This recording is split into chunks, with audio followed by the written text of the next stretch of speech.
ഒരമ്മ മാത്രം താമസിക്കുന്ന ചെറിയൊരു കിളിക്കൂട് പോലെയുള്ള ഒരു വീടിന്റെ പൊരേക്കൂടലിന് പോയ വീഡിയോ ആണ് കേട്ടോ ഇത്. സാധാരണ നമ്മൾ പൊരേക്കൂടൽ, പെരേക്കൂടൽ, വീട്ടുകൂടൽ എന്നൊക്കെയാണ് കേട്ടോ പറയാ. നമ്മുടെ വീടിന്റെ തൊട്ടടുത്ത് തന്നെയാണ് കേട്ടോ.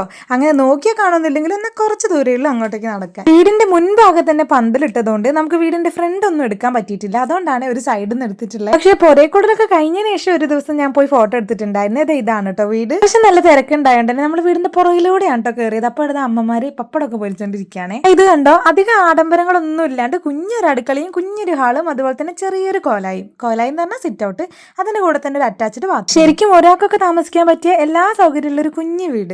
നമുക്കും ആകുമായിരിക്കല്ലേ എന്തെങ്കിലും ഇതുപോലത്തെ ഒരു വീട്. പിന്നെ വീടൊക്കെ കണ്ടതിന് ശേഷം നമ്മൾ നേരെ ഫുഡ് കഴിക്കാൻ പോയത്. ഒരുപാട് ആൾക്കാരെ വിളിച്ചിട്ടുള്ള പരിപാടിയൊന്നും ആയിരുന്നില്ലേ. നമ്മൾ അയൽവാസികളും അതുപോലെ തന്നെ ആ അമ്മയുടെ അടുത്ത ബന്ധുക്കാരും മാത്രം. നമ്മൾ ഫുഡ് കഴിക്കാൻ ഇരിക്കുമ്പോഴത്തേക്ക് ഒരു 2-2:30 ആയിട്ടുണ്ടായിരുന്നേ. ഇതായിരുന്നു കേട്ടോ ഉപ്പേരിയും അച്ചാറും അവിയലും പായസവും പപ്പടവും ഒക്കെ ഉണ്ടായിരുന്നേ. ഇത് വീട്ടിൽ ഉണ്ടാക്കിയതായിരുന്നില്ലേ, ഒരു സ്ഥലത്ത് വെച്ചിട്ട് അവിടെ നിന്ന് കൊണ്ടുവന്നതായിരുന്നു. നല്ല സദ്യയായിരുന്നു. സാമ്പാറൊക്കെ നല്ല അടിപൊളി ടേസ്റ്റ് ആയിരുന്നു. സാമ്പാർ അല്ലാതെ പിന്നെ മീൻകറിയും ചിക്കൻ റോസ്റ്റും ഒക്കെ ഉണ്ടായിരുന്നു കേട്ടോ. എനിക്ക് എന്തായാലും നല്ല വിശപ്പുണ്ടായിരുന്നു. സമയം 3 മണി ആവാനായിട്ടുണ്ടായിരുന്നു. അതുകൊണ്ട് ഞാൻ വേഗം കഴിക്കുന്ന പരിപാടിയിലായിരുന്നു. മോനാണെങ്കിൽ ചിക്കൻ വരാൻ വേണ്ടി കാത്തു നിൽക്കായിരുന്നു കേട്ടോ. ഇതാ ചിക്കൻ വന്നു. ചിക്കൻ ഒന്നും പറയാനില്ല, അടിപൊളി ടേസ്റ്റ് ആയിരുന്നു കേട്ടോ. അങ്ങനെ ഞാൻ കുറച്ച് ചോറും കൂടെ വാങ്ങി. അപ്പൊ രസം വന്നു. രസം അതിലും ടേസ്റ്റ് ആയിരുന്നു. അങ്ങനെ വയറ് നിറയെ സദ്യയൊക്കെ കഴിച്ച് കുറച്ച് നേരം കൂടെ അവിടെ നിന്നിട്ട് നേരെ വീട്ടിലേക്ക് പോയിട്ടോ. ഭയങ്കര വെയിലായിരുന്നു, നല്ല ക്ഷീണം ഉണ്ടായിരുന്നു കേട്ടോ.